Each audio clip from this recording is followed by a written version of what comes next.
Impulsive trading is one of the fastest ways I know to kill your profits in trading and not be able to reach your goals. In this video, I'll cover how to overcome that and how to stop impulsive trading. Now, a big thank you to Wet Like Water, who commented below one of my videos with this question about impulsive trading. He or she was asking about advice to stop trading impulsively and stop trading out of boredom. When you have nothing to do, you place trades and you want to find opportunities really fast to make some money, but you can't, and you lose money overall because you trade impulsively. So here I'll give you my tips and my best advice to overcome that in a simple video. Oh, by the way, before we move on, we have a sale coming up for Black Friday on November 26th, so in a couple of days. I'll announce the detail of that when that's coming. But if you're close to joining one of our programs, hold on to this a little bit. We'll be coming up with Black Friday pretty soon. You'll be able to save a lot of money in these programs and help you make the most of it. So stay tuned for this, but now let's get back to the video. Alright, so how do you stop these impulsive trades? Well, first we need to understand what impulsive trading is and where it comes from. So impulsive trading is when you take trades that you were not supposed to take, or you get to your computer, you see a trade, you enter it really fast because you want to be in the market. Okay, so what you really have to understand first, it's not just the impulsive trade, because everyone knows that. What we want to focus on here is understanding your triggers and what triggers you to take impulsive trades. Now, I thought about myself in the past. I had some triggers. For yours could be different, of course. But let me give you a list of triggers that tend to push impulsive trading and tend to get you to start to take trades where you're not supposed to take trades. First one is when the price rallies. So you are in the market, things are going well, then you get this like massive push on a currency pair or a crypto. And you're like, oh, I gotta get in that trade. Kind of like a fear of missing out. And then you get in the trade, but you are not supposed to take the trade in the first place. And you are forcing trades in that condition. The second one is when you get stopped out. Now similar, like if you are in a trade, you get stopped out, so you lose the risk you put in on that trade, and then you feel bad about yourself, and then you want to kind of revenge trade to recover that. Take another trade fast, really quick, get in a trade that looks alright but not the best. And again, that's impulsive trading. Third is when you see a trade last minute. Now this happened to me many times before, where I get to my chart and then there's a trade set up that I want to take there on the chart right away, like at the right time that I get to the chart. I'm like, oh, I have to get in and you shouldn't miss it. Oh, I have to get in, I cannot miss that one. I just got there and then I take the trade. And then when I look back after, a few minutes later or something, I see, well, that trade setup was all right, but there was something missing here. And that's not the best thing. So again, if you enter trades last minute, really fast, that can lead to impulsive trading.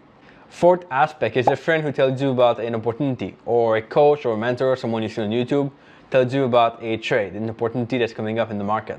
You tell yourself, oh, I don't want to miss it. You get in the trade, and it turns out to be like a stupid trade, and it just ends up being a loss because of how the market works. Fifth is when you had a good run, and sixth is the same, is when you had a bad run. So those two things, when you have a good run, you feel overconfident, you feel like you want to place more trades, you feel good about yourself, you feel like you're unstoppable, you can do anything you want, you're going to be able to become a full-time trader next year, all these things. And when you have a bad run, well, you feel bad, you want to be able to recover, you want to force things up, you want to take trades so you can achieve your goals faster, and that leads also again to overtrading. It's about having a good run, and a bad run can lead to overtrading. Now, what that person mentioned on YouTube was regarding boredom. Now, when you feel bored, you might take some trades, and that's because of a simple reason. You want to get to your goals faster. You have a goal of trading full time, or you have a goal of making $1 million trading. You want to get there, of course, like you want to get to that goal. And so if you have nothing to do, if you are bored, you feel like there's inaction there, you take more trades to get to that goal faster. You'll force more trades in the market. And that, of course, is a bad thing, right? So how do we stop that? Now, we've gone through the problem. We understand where that's coming from. But how do we deal with it? How do we stop it? I've got 3 ways for you. And no matter what triggers you have, the key is you got to understand it. Because of the fact that if you don't understand your trigger, if you don't know where you're triggered, you cannot do anything to correct it. You got to understand where that comes from. And when that situation arises again, let's say when you get stopped out, when price rallies, when you have a good run, a bad run, when these things happen again next time, you want to be there to do something about it. And you'll do one of the 3 things we'll talk about just right now. Okay, so first thing that can really help you a lot in terms of reducing impulsive trading and overtrading is a discipline tracker. Now, I created my own a few years back. I still use it sometimes today. People who are impulsive can use it really well. It's a big difference for them, a big game changer. And that is simply a sheet that you fill in before every trade. So I recommend you print it out. I'll give you a link below for sure to download it if you want for free. And what that does is that you basically answer the questions. And the questions are something like, what is this trade about? Does it follow my rule? And a big question that's really key is how disciplined am I on a scale of 1 to 10 by taking this trade? So if your discipline is high, you can take the trade. If it's low, you cannot take the trade. But just that aspect of stopping for a few minutes or maybe 30 seconds to write down on that sheet helps you to kind of rethink and read the things in a different manner. And it's kind of like a stop, because like when you have impulsive trading, you are in the emotion, you're on the flow, you want to take a trade super fast.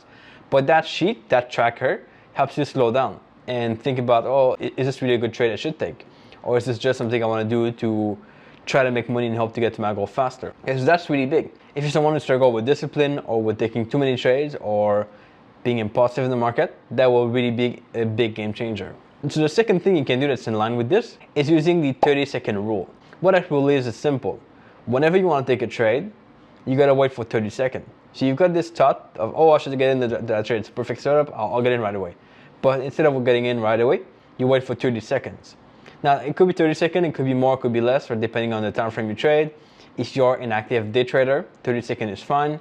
If you are a swing trader, you could wait for like 2 minutes or 1 minute to make it more realistic for your trading style. So during that 30 seconds, you do nothing, you just wait, look at the market. You think, well, is this a trade I should take, or is this just an impulse? Something I want to do, but not something that is in best interest with my goals and my strategy.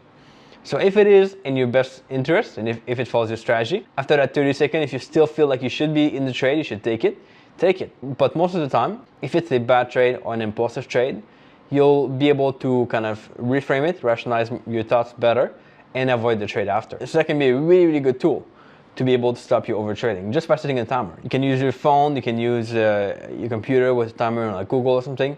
Doesn't matter, I use these a lot. Just to be able to set a timer and stop once that timer is off of anywhere from 30 seconds to 2 minutes, then you get in the trade. And the key is that during that time, during that timer time, you don't want to be doing something else. You don't want to be like looking at other trades, looking at the chart. You want to be stopping, looking at this particular market you want to enter, and just dealing with that market. Just looking at it, doing nothing else, and seeing if that's a good trade for your strategy or not. Okay, so I hope that helps.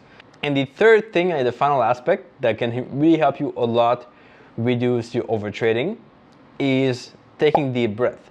Now that's something I learned from Randy Howell. Randy is a trading psychologist that I worked with before, got some coaching from him, and his program teaches a lot about breathing.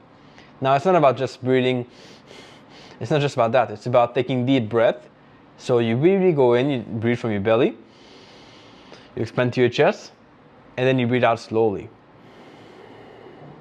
So when you do this enough, right, when you really breathe slowly after a few minutes of doing that, it could be even like just a minute of doing it like really deeply, you'll start to feel more calm. You'll be less stressed.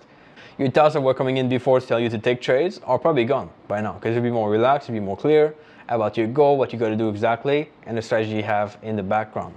So that can be really, really big key. Set it for like 1 minute, do your breathing. Again, depending on your personality and your style, it's going to be different things. But I hope these 3 things, a discipline tracker, 30-second rule, and deep breathing can help you stop over trading and impulsive trading. Leave me your thoughts below as always in the comment section. Check out that Black Friday sale coming up pretty soon. If you want me to answer your question in a video next time, make sure you comment below. Let me know your questions there in the comment section. Check out the Black Friday sale coming up soon. I'll post the details of this on YouTube when that's live, and I think you'll be pretty happy with it. Subscribe if it's not done yet, and I'll catch you back here in the next video pretty soon. Ciao.